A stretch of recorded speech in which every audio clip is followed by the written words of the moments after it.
Nah, sekarang bagaimana Anda membuat KPI pertama kali? Nah, saya akan fokus kepada bagaimana Anda membuat KPI untuk yang pertama kalinya. Jadi saya memisahkan 3 bagian di profitku baru ini. Nomor satu adalah setting.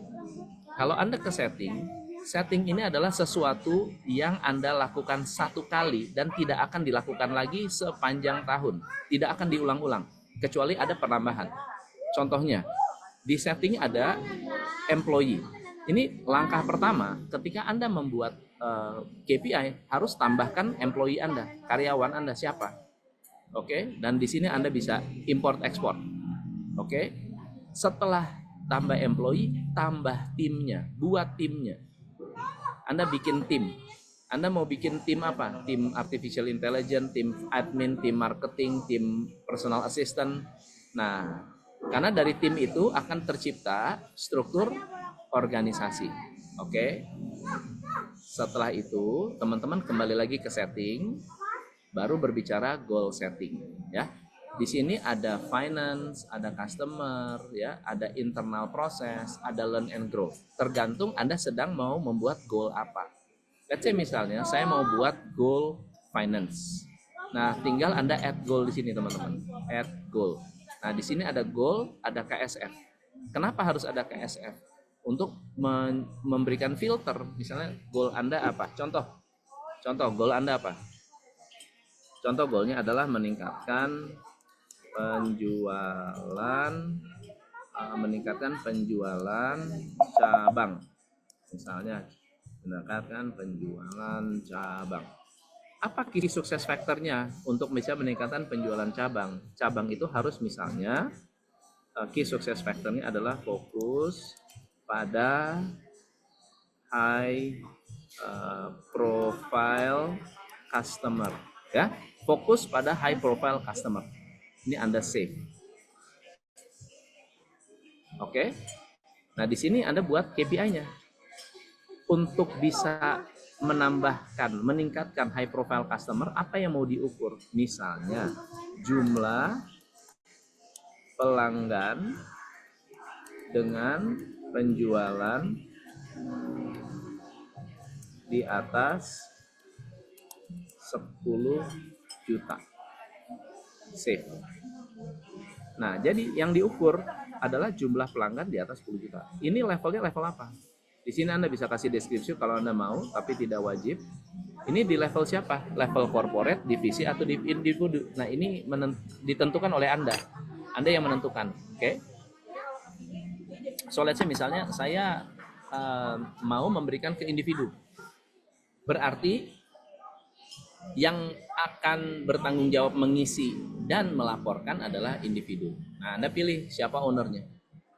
Ya, ownernya siapa? Let's say ownernya adalah Reni gitu. Atau Anda punya lebih dari satu owner.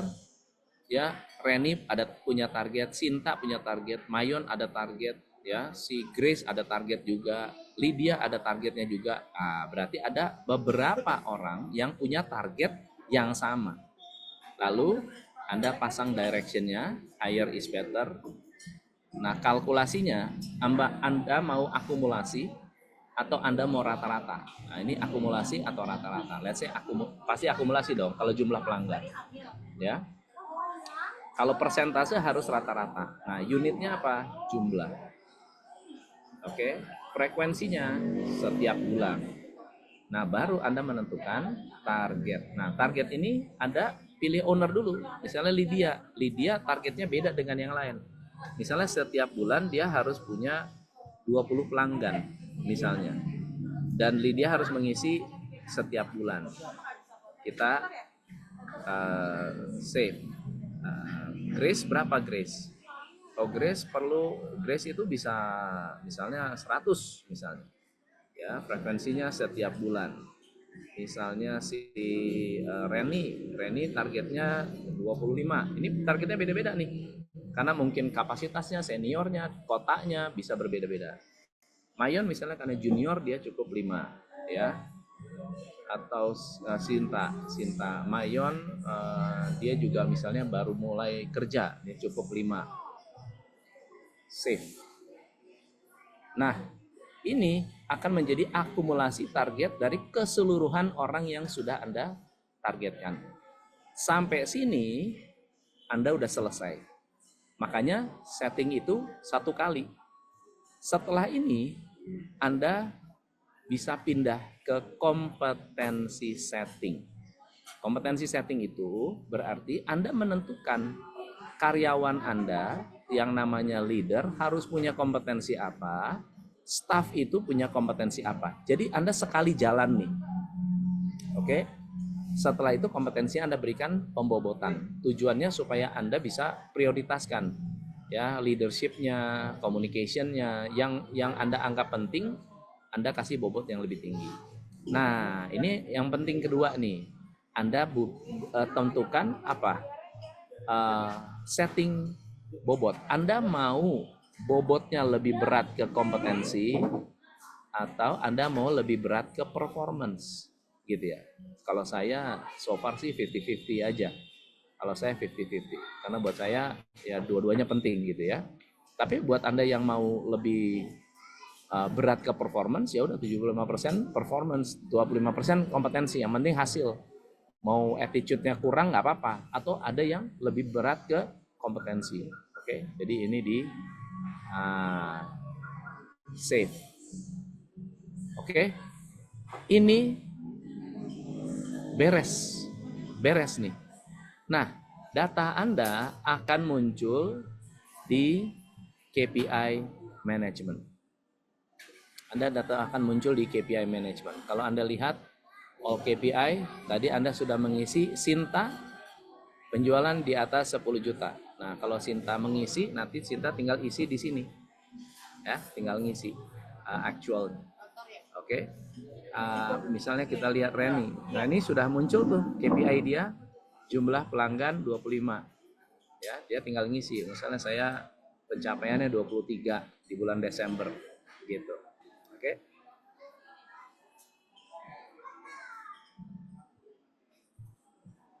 Pak Denny sekarang ini belum ada, tapi kalau misalnya mau dibantu, kita bisa bantu. Kalau Anda sudah punya tim atau punya sistem yang ada, lalu kemudian mau di open API kan, kita bisa bantu. Kita bisa bantu, ya. Tapi yang penting Anda harus mengerti dulu kemampuan mengerti dulu cara mengisi KPI-nya. Nah, kalau misalnya Anda punya banyak goals, Anda bisa lihat di sini. Ini Anda membaca based on goals. Misalnya meningkatkan viewer sosial media. KPI-nya jumlah subscriber. Goals-nya adalah meningkatkan jumlah customer. KPI-nya coaching one on one. Di sini ada 3 owner. Jadi kalau Anda mau baca, Anda bisa buka seperti ini. Ini adalah totalnya. Ini adalah kontributornya. Nah, kalau Anda mau lihat totalnya, Anda bisa seperti ini. Tapi kalau Anda mau lihat bulanannya, Anda bisa klik di bawah. Klik, Anda bisa lihat setiap bulan pencapaiannya bagaimana. Dan ini persentasenya, Januari sampai Desember. Oke. Misalnya Grace nih, dia gimana kontribusinya. Jadi Anda bisa baca secara ini. Lalu kemudian Anda juga bisa berkomunikasi dengan yang bersangkutan lewat chat, gitu ya. Apa strategi yang akan dilakukan untuk meningkatkan klien one on one? Mohon diisi di bawah. Nah, oke. Nih update, tek, gitu. Nah, ini akan baca. Oh ya, dapat komen nih dari Coach Tom, gitu, ya. Nah, terakhir adalah individual performance. Apa itu? Individual performance adalah Anda harus mengisi bobot dari individu. Isi bobot individu. Oke. Dia kan, Sinta kan punya 3 KPI. Betul ya? Mana bobot yang paling besar buat Sinta, yang paling penting? Let's say misalnya buat Sinta adalah 50% di sini. Let's say misalnya 30% di sini. Kemudian 20% di sini. Jadi kita bisa lihat apa skornya. Kita bisa lihat skornya, oke? bobot ratingnya. Nah, ini ratingnya. Nah, berarti rating dia 80% di mana? Rating 2 gitu. Ini nanti untuk menentukan performance reviewnya. Yang terakhir adalah performance review. Performance review adalah menilai kompetensinya. Kompetensi itu ada dua. Anda mengevaluasi. Kompetensi itu ada dua.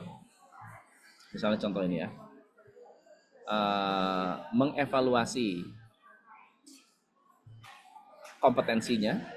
Ya, di sini kita sudah memberikan 5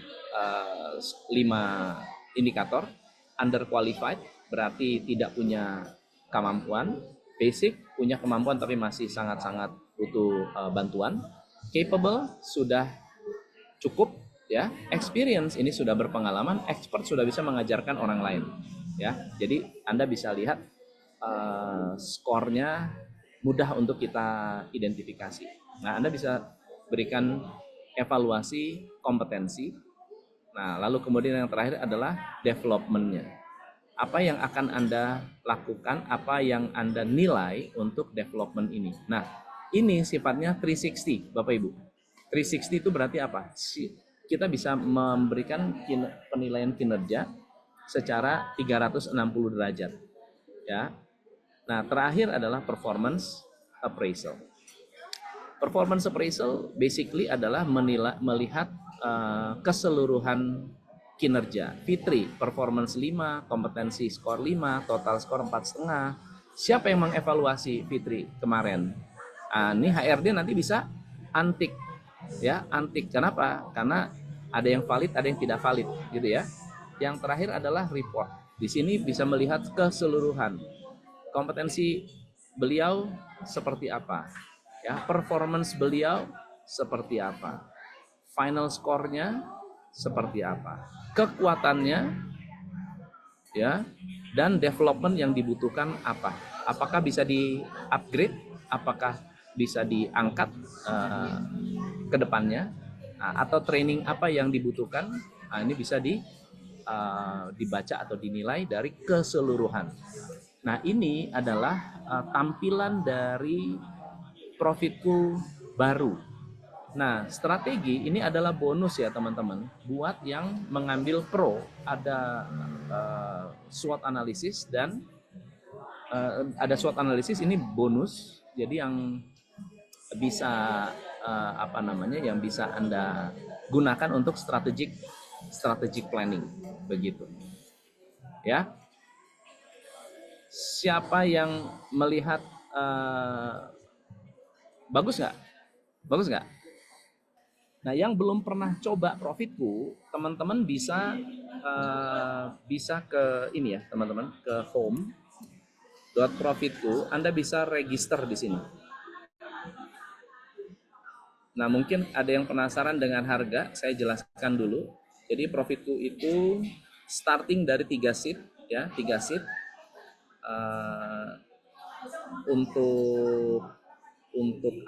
untuk saat ini ada basic, pro, dan corporate, teman-teman. Yang basic ini hanya untuk 3 orang.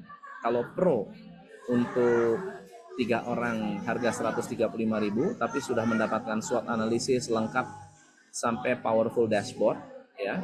Lalu kemudian kalau corporate unlimited ya. Kalau corporate itu unlimited. Begitu. Jadi monggo silahkan buat teman-teman yang mau register atau mau daftar, monggo silahkan.